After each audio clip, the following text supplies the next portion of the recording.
Hello guys, and welcome back to my Cowboys family. On today's training camp preview, we're going to be discussing the Cowboys defensive backs. That includes cornerbacks and includes safeties. Now last year, out of our 4 starters, we only have 1 remaining. So it means there's a huge overhaul of our defensive backfield. And we have a lot of rookies that we drafted to try to plug in and create some depth in those positions. Now, the one guy we did keep was right here, number 31, Byron Jones. He's our starting safety. I think he's underrated. He's a solid player, and I think he's the glue that held our defensive backfield together last season.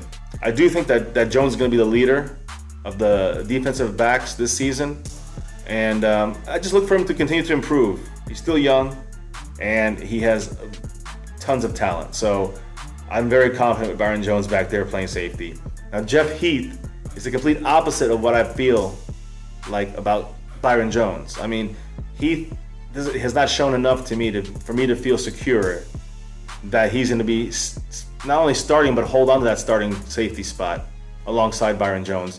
I just don't see it happening. He's had a couple interceptions, and then he's had most of his interceptions against one team, the Tampa Bay Buccaneers. He'll get lucky here and there, I'm sure. I hope he does well. I hope he definitely, can earn that starting role, but I personally don't see it happening. We did draft Xavier Woods, who I think is going to be more of a future prospect. Not really for this season, but I think he'll be solid as time goes on. We'll see how training camp, what happens in training camp and so on. But if not Heath, look for our other rookie, our second round pick of the draft, Chidobe Awuzie. Now, I know he's drafted as a cornerback, but before we go there with him, this guy can play all the positions. He can play safety, he can play corner, he can even play a linebacker position in a dime package. So look for that with Awuzie to possibly have to place the other safety position, if need be, if we have enough corners. Now that brings us to the corner position. We basically had a complete overhaul there. We still have Orlando Scandrick, who's him and Anthony Brown are our only 2 guys we have on the corners that are still there this year.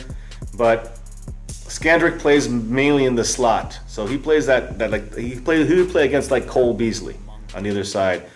He's stronger, he's bigger, he's good at controlling the inside short passes. So that's really Scandrick's spot. He really won't be starting, I don't believe.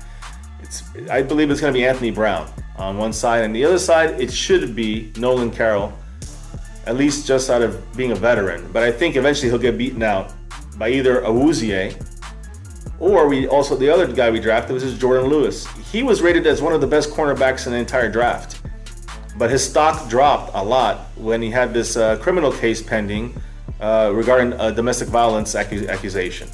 But I think that he might be the starter that takes over that spot for Nolan Carroll, and then you might see Awuzie take over for Heath. Just throwing that stuff out there. You guys can mull it over and think about it, what you think. So just to sum it up, I do think that Anthony Brown and Nolan Carroll will probably be the starters at our cornerback position with Orlando Scandrick in the slot.